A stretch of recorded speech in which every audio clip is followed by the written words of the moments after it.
name is Diego Salamanca, pre-med at Iowa State, and this is my question. For-profit prison companies have successfully lobbied for a policy requiring 34,000 immigrants to be detained each day. Will you end this policy?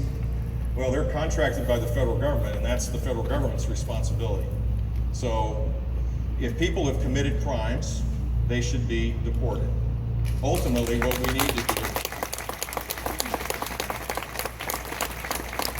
and at the same time, for people that have been here for a long period of time, and this apparently is controversial, so here goes, subject myself to probably a little bit of abuse, but I don't think 11 million people living in the shadows is appropriate in this great country. I think what we ought to do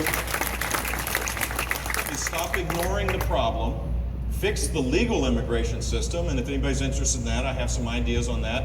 Or if you're interested in reading about it, I wrote a book called Immigration Wars. You could probably buy it for 99 cents on Amazon. But as it relates to those that have been here illegally, there ought to be a path to earned legal status where you get a provisional work permit, not a guarantee of anything, a provisional work permit where you pay a fine, where you learn English, where you don't receive federal government assistance, where you don't commit crimes, and over an extended period of time, you receive earned legal status. You don't cut in line for people that are outside the country waiting patiently to come in.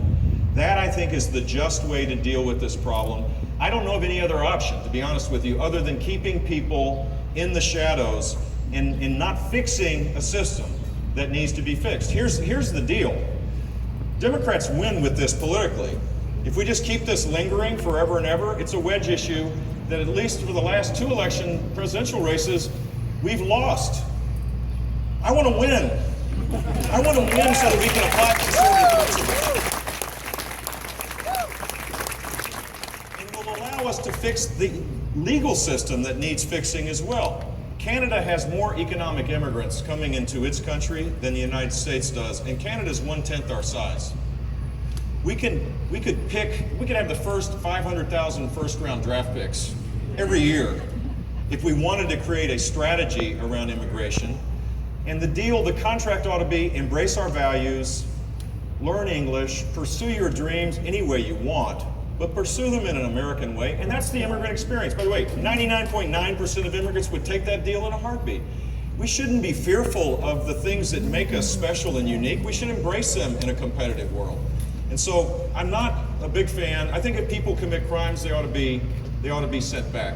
Violent crimes, felonies. I think that's the right thing to do. If you've broken the law here in that kind of way, you ought to be sent back. But for those that are making a contribution each in their own way, there ought to be a path to earn legal status.